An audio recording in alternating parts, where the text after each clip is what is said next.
પૂર્વ વડાપ્રધાન સ્વર્ગસ્થ રાજીવ ગાંધીની જન્મજયંતિ નિમિત્તે કોંગ્રેસ દ્વારા કાર્યાલય ખાતે સ્વર્ગસ્થ રાજીવ ગાંધીને પુષ્પાંજલિ અર્પણ કરવામાં આવી હતી। દેશના પૂર્વ વડાપ્રધાન સ્વર્ગસ્થ રાજીવ ગાંધીની આજે જન્મજયંતિ છે, જે નિમિત્તે કોંગ્રેસ દ્વારા દાંડિયા બજાર વિસ્તારમાં આવેલા કાર્યાલય ખાતે સ્વર્ગસ્થ રાજીવ ગાંધીને પુષ્પાંજલિ અર્પણ કરવાનો કાર્યક્રમ યોજવામાં આવ્યો હતો। આ કાર્યક્રમમાં વડોદરા શહેર કોંગ્રેસ પ્રમુખ ઋત્વિજ જોશી, પાલિકાના પૂર્વ વિપક્ષ નેતા અમીર રાવત, વિપક્ષના નેતા ચંદ્રકાંત શ્રીવાસ્તવ, કોર્પોરેટર તથા અન્ય આગેવાનો કાર્યકર્તાઓ ઉપસ્થિત રહ્યા હતા। તેમજ સ્વર્ગસ્થ રાજીવ ગાંધીની છબીને પુષ્પહાર અર્પણ કરી શ્રદ્ધાંજલિ અર્પી હતી।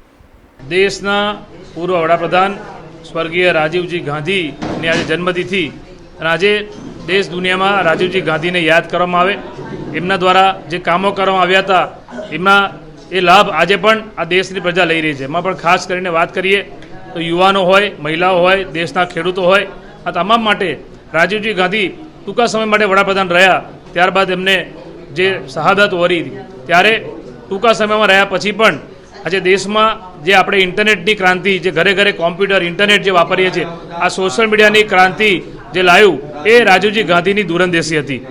મહિલાઓને રાજકારણમાં ભાગીદારી, જે 33% મહિલા અનામત, એ સમયમાં પંચાયતી રાજની સ્થાપના કરી અને 33% અનામત જે અત્યારે આપણે 50% મહિલાઓને રાજકારણમાં ભાગીદારી છે, તો આ કામ પણ રાજીવજીની દૂરંદેશી થયું હતું। જે 18 વર્ષના યુવાનને જે મતનો અધિકાર છે, અત્યારે જે 18 વર્ષનો યુવાન છે જે વોટ આપી શકે છે, આ વોટિંગનો રાઇટ રાજીવજી ગાંધી આપ્યો હતો। જે પહેલાં 21 વર્ષનો મતનો અધિકાર હતો એ 18 વર્ષનો થયો। ખેડૂતોની વાત હોય, હરિત ક્રાંતિની વાત હોય, શ્વેત ક્રાંતિની વાત હોય, આ તમામ માટે રાજીવજી ગાંધીએ બહુ જ કામો કર્યા અને માટે જ આપણે એમના આધુનિક ભારતના સ્વપ્ન દ્રષ્ટા કહીએ છીએ।